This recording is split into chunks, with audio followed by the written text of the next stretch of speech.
தெரியுதா? இல்லை தெரியல. தெரியுதுண்ணா. வணக்கம் ஃப்ரெண்ட்ஸ். இதுமாரி சோஃபாலாம் நிற்க வச்சு அடிப்போம். அப்படி நிற்க வச்சு அடிக்கிறப்போ இது வந்து மெட்டீரியல் அட்ஜஸ்ட்மெண்ட்டு. இது வந்து நல்லா திருப்பிட்டு அடிக்கிறோம் அப்படின்னா மெட்டீரியல் வந்து கம்மியாக வரணும், மெல்லிஸாக வரணும். கம்மியாக வந்தால் தான் அது வந்து ஒழுவாமல் இருக்கும். நீங்கள் நல்லா லூஸ் பண்ணிட்டு வச்சு அடிச்சிங்கன்னா மொத்தம் சாரியாக ஒழுவும். அதுமாரி வந்து லூஸ் பண்ணிட்டு அடிக்கக்கூடாது. இதுக்கு வந்து எந்த இதுவுமே கிடையாது.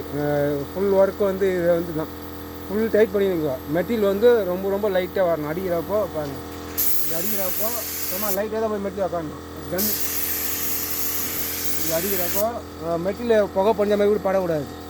படித்தாங்க எதுவுமே ஷைனிங்காக வரல, ஓரளவுக்கு ஷைனிங்காக தான் வரணும். கொஞ்சம் கொஞ்சம் லூஸ் பண்ணிக்கின்னு படிக்கிறீங்க அப்படின்னா கொஞ்சம் ஷைனிங் வராமல் இருக்கும். இதுதான் கரெக்டு.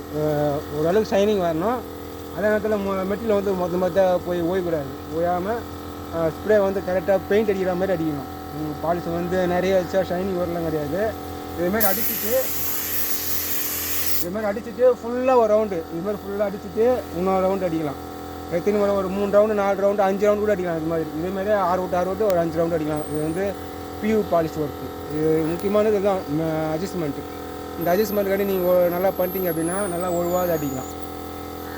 இந்த வீடியோ பிடிச்சா லைக் பண்ணுங்கள், மற்றவங்க ஷேர் பண்ணுங்கள்.